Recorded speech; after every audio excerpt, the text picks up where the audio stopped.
네, 우리 옆에 계신 분들하고 손도 좀 잡으시면서 샬롬, 샬롬 이렇게 좀 인사를 나누셨으면 좋겠습니다. 네, 네, 네, 샬롬 이렇게 인사를 좀 나눠주세요.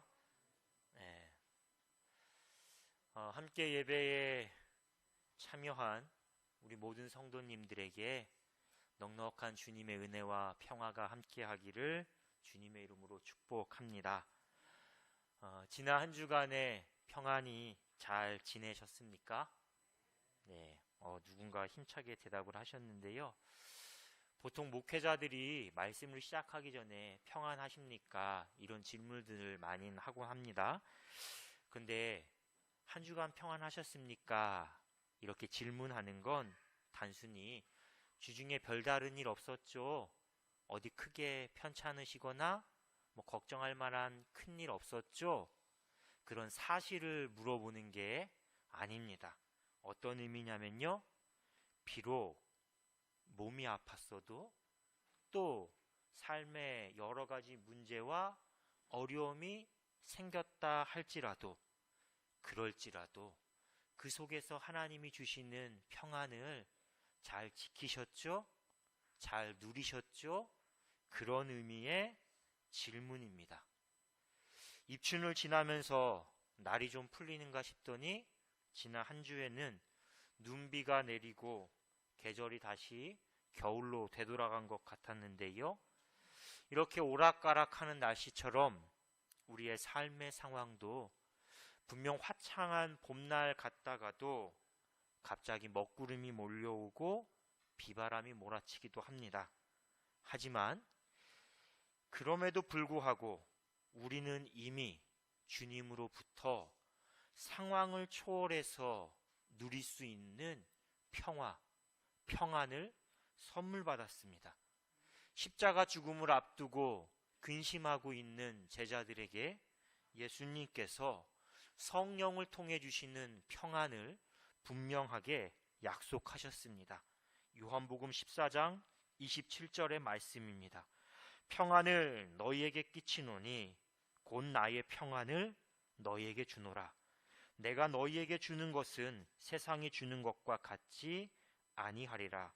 너희는 마음에 근심하지도 말고 두려워하지도 말라. 아멘. 주님의 말씀처럼 우리가 평안을 누릴 수 있는 이유, 그 원동력은 외부의 환경이 잠잠하기 때문에 실질적인 평화가 우리에게 있기 때문에 그런 것이 아니라 외부의 상황이 바뀔지라도 이미 우리 안에 우리 내면 깊숙이 주님 주시는 평화가 가득 채워져 있기 때문입니다. 하지만 현실의 삶 속에서 우리가 실제적인 평안을 지키고 누린다는 건 참 쉽지 않은 일이죠. 우리는 작은 변화 하나에도 사소한 문제 하나에도 널뛰기 하듯 마음이 요동치고 순식간에 평안을 잃어버립니다. 지난 한 주간 저의 모습, 제 마음의 상태가 딱 이랬습니다. 지난 목요일부터 금요일 밤까지 저는 모교회에 내려가서 말씀을 전하고 왔습니다. 갑작스럽게 저희 모교회 목사님이 전화를 주셔서 내려와서 이틀간 말씀을 좀 전해줬으면 좋겠다라고 하셨는데요. 전화를 받고 살짝 고민이 되기도 했지만 저에게는 아버지 같은 분이시기 때문에 순종하는 마음으로 네, 알겠습니다 하고 대답했습니다.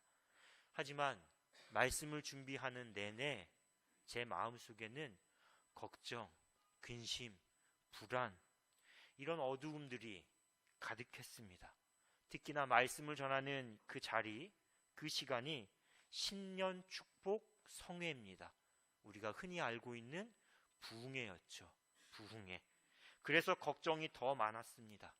우리 성도님들이 기억하신, 경험하시는 소위 부흥 강사, 부흥회에 말씀 전하시는 그 목회자들의 이미지를 한번 생각해 보십시오. 목이 쉰 상태로 할렐루야, 강단에 올라오셔서 그렇게 말씀을 전하시는 모습, 그 한편으로만 생각할 수 있지만 사실 부흥 강사, 이 부흥 사역을 한다는 건 그렇게 쉬운 일은 아닙니다. 대부분의 인생의 경험과 목회 경력이 풍부하신 분들이죠. 여러 산전수전을 다 겪으신 분들입니다. 또 대부분 회중을 압도하는 카리스마를 갖고 있습니다.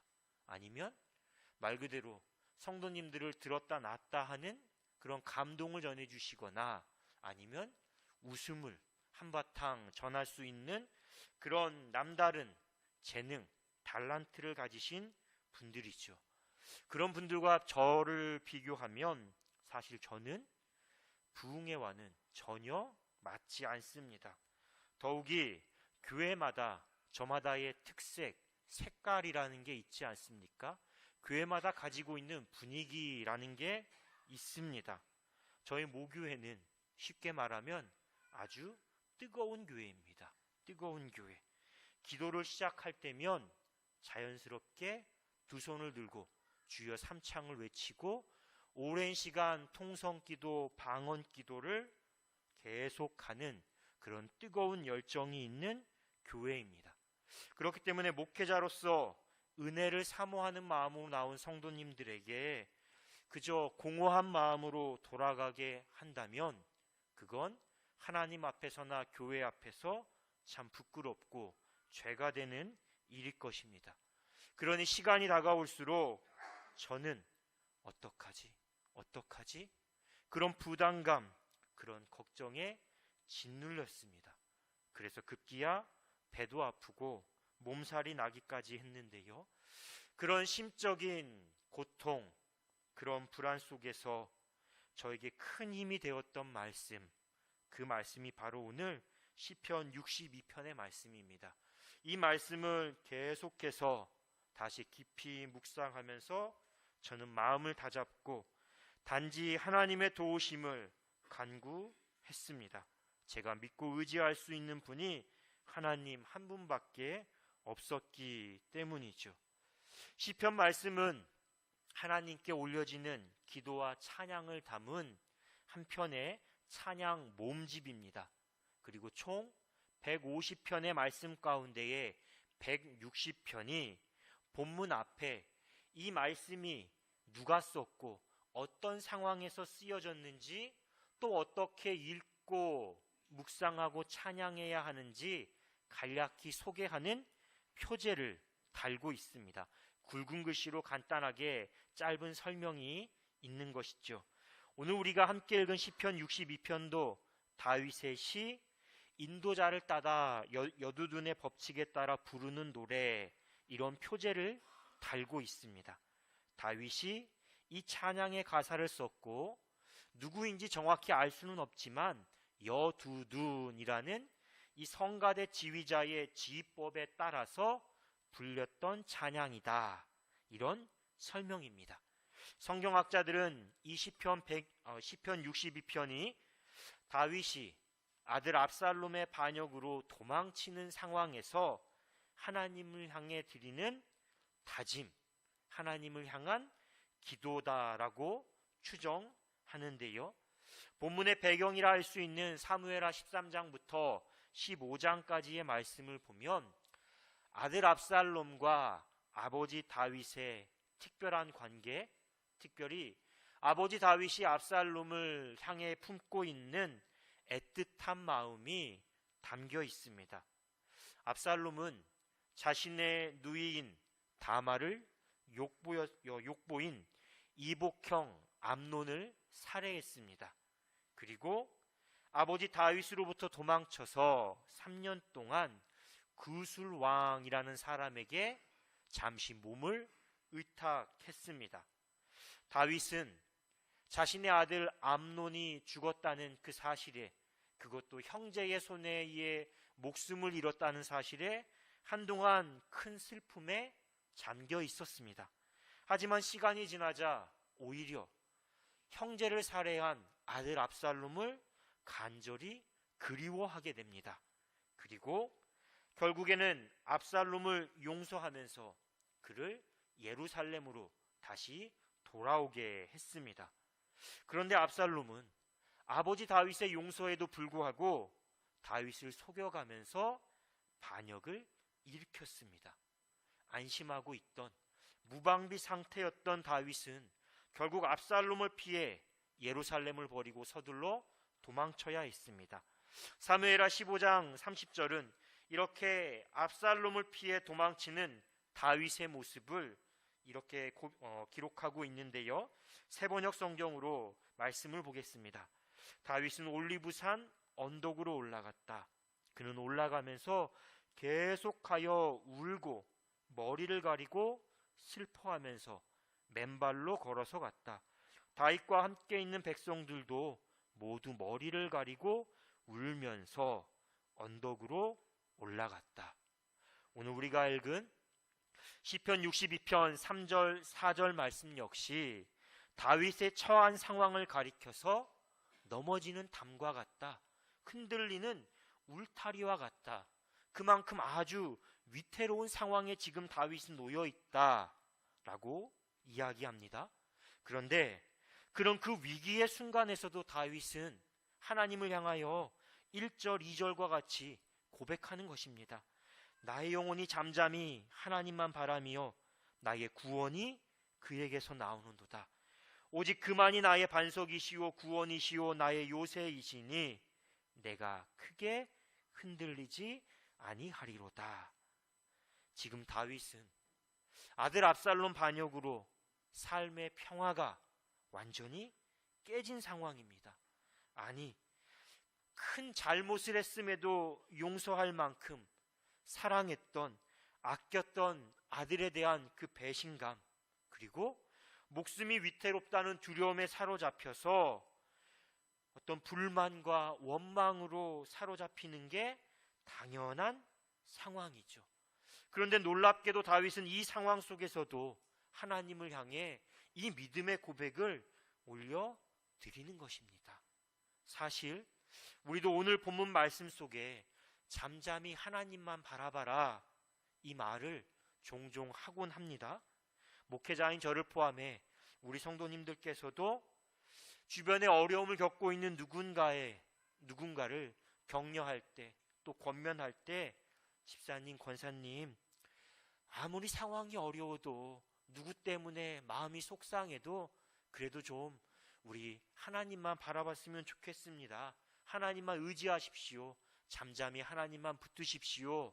이런 권면들 많이 하지 않습니까? 또 한 번쯤 누군가로부터 직접 이런 이야기를 들어보셨을 겁니다. 그런데 사실 이 말은 누군가를 향한, 타인을 향한 격려, 권면 이전에 오늘 본문 속 다윗처럼 바로 나 자신을 향한 다짐이자 내가 하나님께 올려드려야 할 고백이요 기도가 되어야 합니다. 이런 이유로 오늘 이 시간에는 본문의 말씀 중에 핵심적인 두 개의 단어, 표현을 중심으로 함께 말씀을 나누고자 하는데요. 첫 번째 단어는 잠잠히, 이 잠잠히라는 단어입니다. 잠잠히, 잠잠하다라는 이 단어의 본래 의미는 소란하지 않고 조용하게, 말없이 가만히라는 뜻을 갖고 있습니다. 그런데 소란 없이, 조용히, 말없이, 이게 말은 쉽지만 실제 우리가 한번 해보려고 하면 얼마나 힘듭니까? 마치 호흡을 꾹 참고 오래 버티는 것처럼 정말 어려운 일이죠. 어려움이 닥쳤을 때는 그 상황 자체에 매몰되어서 우리는 잠잠하지 못합니다. 마음도, 입술도, 생각도 끊임없이 무언가에 휘둘리고 무언가에 짓눌려서 평온함을 금세 잃어버리죠. 그렇다고 특별한 어려움이 없는 평상시 일상의 삶의 모습이라고 조금 뭔가 다를까요? 아닙니다. 우리가 종종 하는 말 가운데에 하는 거 없이 바쁘다라는 말이 있죠. 하는 거 없이 바쁘다. 별뜻 없이 그냥 습관처럼 하는 말이기도 하지만 오늘 우리가 살아가는 세상을 바라보면 하는 거 없이 바쁘다라는 말이 결코 틀린 말이 아닙니다. 예를 들어서 현대인들의 삶을 잘 나타내는 단어 중 하나가 멀티태스킹이라는 단어가 있습니다. 멀티태스킹. 이 멀티태스킹이라는 단어는 한 번에 하나씩, 하루에 하나씩 순서대로 하나씩 차분히 일을 처리하는 게 아니라 한 번에 두세 가지씩, 한 번에 여러 개를 동시다발적으로 하는 오늘 현대인들의 삶의 모습, 그런 현대인들의 문화를 가리키는 단어입니다. 멀티태스킹. 그만큼 오늘 우리는 차분히, 잠잠히 무언가를 생각하고 돌아볼 수 있는 시간적 여유, 마음의 여유를 갖지 못한 채 살아간다라는 뜻이죠. 이런 이유로 오늘 우리의 머릿속은 온갖 복잡한 생각들로 늘 포화 상태에 있습니다. 한때 뇌구조 테스트라는 게 인기를 끌었던 적이 있습니다. 여러 가지 질문을 던집니다. 그리고 질문에 내가 답을 하게 되면 그 답변을 토대로 지금 내 머릿속에, 뇌 속에 어떤 생각, 어떤 계획, 어떤 고민이 담겨 있는지 저렇게 단순화시켜서 뇌 구조로, 그림으로 딱 보여주는 것이죠.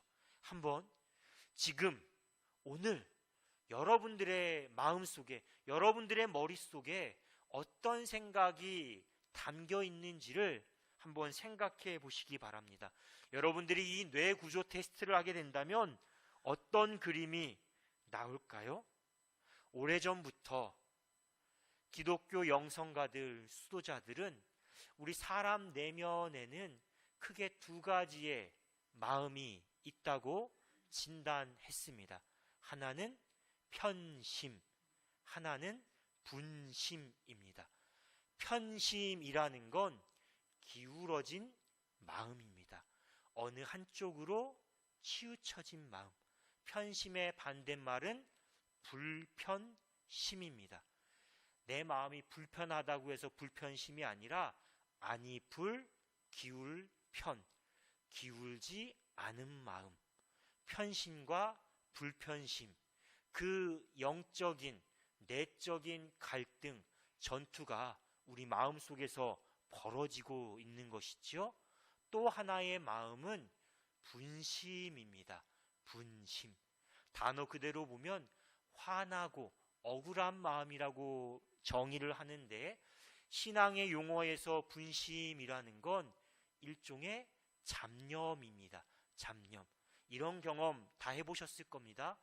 마음 먹고 기도를 하려고 엉덩이를 의자에 딱 붙이고 앉아서 눈을 감고 집중해서 하나님께 기도를 하려고 하는데, 기도하다 보면 어느 순간 나도 모르는 사이에 내 머릿속에, 마음속에 쓸데없는 생각과 부정적인 마음들이 불쑥불쑥 튀어올라서 기도의 물줄기를 놓쳐버릴 때가 있잖아요.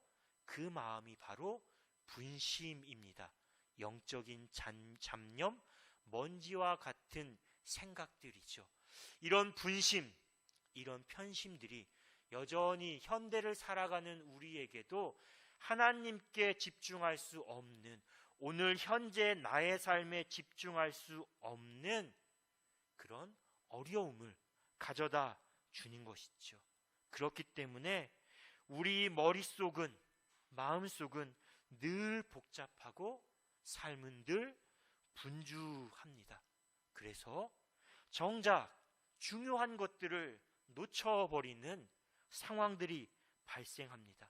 분명 내가 열심히 몸고생, 마음고생하면서 힘겹게 많은 것들을 한 것 같은데 돌이켜보면 어느 순간 내가 지금까지 애쓰고 노력했던 모든 것들이 한순간 다 덧없다, 쓸모없다, 헛되다 라는 그런 생각에 빠질 때가 있습니다.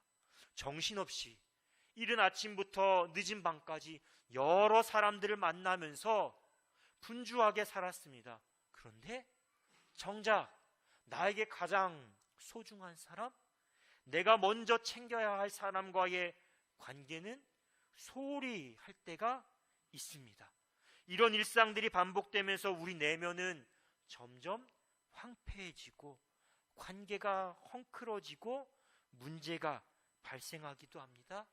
내 내면에, 내 주변에 어느 순간부터 평안이 다 떠나가 버리는, 놓쳐버리는 안타까운 일이 일어나게 되는 것이죠. 조선시대 백성을 사랑했던 왕 꼽으라고 하면 정조대왕을 꼽습니다. 애민군주 정조라고 하는데요. 정조대왕은 무더위, 삼복더위에 고생하는 백성들을 위해 척서단이라는 약을 하사했다고 합니다. 척서단, 더위를 물리치는 특효약이라는 것이죠.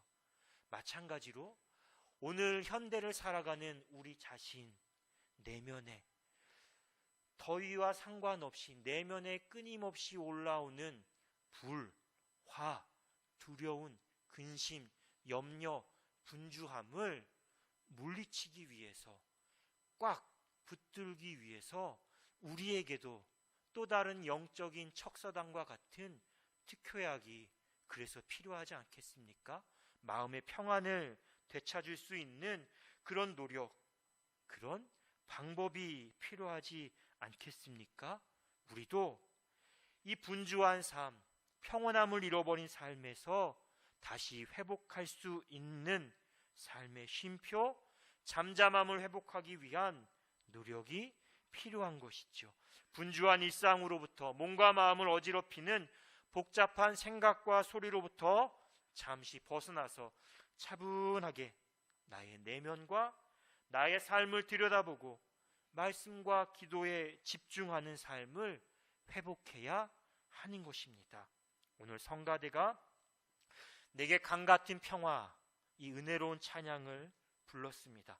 그런데 한번 성가대가 찬양을 부르면서 처음부터 끝까지 한 번도 숨을 고르지 않고 쉬지 않고 노래를 부른다고 생각해 보십시오. 아무리 멜로디가 아름답고 찬양의 가사 하나하나가 은혜롭다 할지라도 쉼 없이 부르거나 연주할 수는 없을 것입니다. 만에 하나 그게 가능하다 할지라도 부르는 성가대나 듣는 우리나 모두 무척이나 힘들 것이죠. 이런 점에서 하나의 노래이지만, 찬양이지만 그 찬양 안에 있는 쉼표 하나는 단순히 점 하나를 찍어 놓은 것이 아니라 음악의 아름다움을 완성하고 은혜를 더해주는 하나의 마침표라고 우리가 생각할 수 있습니다. 마찬가지로 우리 삶에도 쉼표, 잠잠히 나의 삶을 돌아다보고 하나님께 집중할 수 있는 그런 시간, 영적인 노력들이 필요합니다. 두 번째 단어는 바라봄입니다. 하나님을 바라보는 것이죠. 개역개정 성경은 하나님을 바라본다 라고 번역했지만 새번역 성경은 하나님을 기다린다 라고 표현하고 있습니다. 그렇다면 잠잠히 하나님을 바라보는 것, 하나님을 기다린다라는 건 어떤 뜻일까요? 오늘 본문 8절부터 시작되는 다윗의 권면 속에서 우리가 그 답을 찾을 수 있습니다. 한번 눈으로 8절 이하의 말씀을 보십시오. 잠잠히 하나님만 바라본다, 기다린다라는 건 시시로, 즉 언제나 하나님을 의지하는 것입니다. 하나님께 모든 마음을 쏟아놓는 것, 토해놓는 것이죠. 기도하는 것입니다. 세상의 방법으로, 포악, 힘으로, 무언가를 해결하고 성취하려는 것이 아니라, 그렇게 누군가의 무엇인가를 빼앗아 오려는 것이 아니라, 나의 마음속에, 삶 속에 오직 하나님을 따르는 데만 마음을 두는 것입니다. 그것이 잠잠히 하나님을 바라보는 것, 하나님의 뜻을 기다리는 것이죠. 위기의 순간 다윗은 힘의 논리로, 세상적인 방법으로 압살롬과 맞서지 않았습니다. 더 하나님을 의지하고 바라보면서 하나님의 인도하심과 도우심을 간구했습니다. 왜냐하면 본문 11절 12절 말씀처럼 권능은, 능력은 하나님께 속했고 하나님이 살아계시기 때문에, 그 살아계신 하나님이 인자하시고 정의로우신 분이기 때문에 하나님의 뜻에 따라 옳고 그름을 판단하시고 보응하실 것이다 라고 굳게 믿었기 때문이죠. 이런 다윗의 믿음은 실제 그의 행동으로 이어집니다. 많은 사람들이 압살롬을 피해 예루살렘을 떠나는 다윗을 안타까워했습니다. 그래서 나라도 다윗과 함께하겠다 라는 마음으로 다윗을 따르려고 했습니다. 그 중에 제사장인 사독은 레위인들과 함께 언약궤까지 매면서 다윗과 함께 하려고 했는데요, 다윗의 입장에서 한 사람의 군사, 한 사람의 지지자가 얼마나 간절한 상황입니까? 하지만 그 상황에서도 다윗은 그들을 다시 예루살렘으로 돌려보냅니다. 사람을 의지하지 않고 내가 하나님만 의지하고 하나님의 뜻에 따르겠다라는 그 의지가 확고했기 때문이죠. 사무엘하 15장 25절에서 다윗이 제사장 사독을 돌려보내며 이렇게 말합니다. 주님께서 나를 다시 돌려보내 주셔서 이 궤와 이 궤가 있는 곳을 다시 보게 하실 것이요, 그러나 주님께서 나를 싫다고 하시면 오직 주님께서 바라시는 대로 나에게서 이루시기를 빌 수밖에 없소. 오직 주님께서 바라시는 대로 나에게 이루시기를 빌 수밖에 없소. 오직 하나님께서 바라시는 대로 하나님의 뜻이 나에게 이루어지기를 바라고 기다리며 기도하는 마음, 그 마음으로 다윗은 잠잠히 하나님만 바라보며 하나님을 의지했던 것이죠. 말씀을 정리하겠습니다.